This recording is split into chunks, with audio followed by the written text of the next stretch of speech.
Joju George ప్రధానమైన పాత్రగా Anthony. క్రితం ఏడాది డిసెంబర్లో విడుదలైన సినిమా. ఈ నెల 23 నుంచి ఆహాలో తెలుగు వెర్షన్ స్ట్రీమింగ్. ఫ్యామిలీ ఆడియన్స్ను ఆకట్టుకునే కథా కథనాలు, ఎమోషన్స్ వైపు నుంచి కనెక్ట్ అయ్యే కంటెంట్. మలయాళంలో క్రితం ఏడాది ద్వితీయార్థంలో వచ్చిన సినిమాలలో యాంటనీ ఒకటి.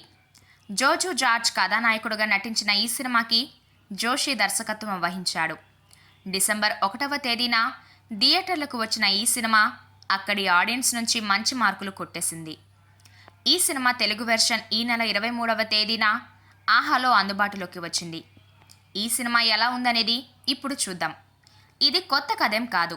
ఇంతకుముందు ఈ తరహా కథలు చాలానే వచ్చాయి.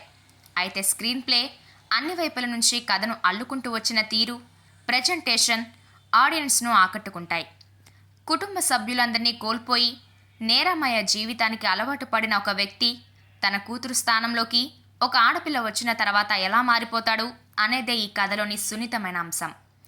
తనకి ఫాదర్ అప్పగించిన బాధ్యతను యాంటోనీ పూర్తి చేయగలిగాడా లేదా అనేది మిగతా కథ.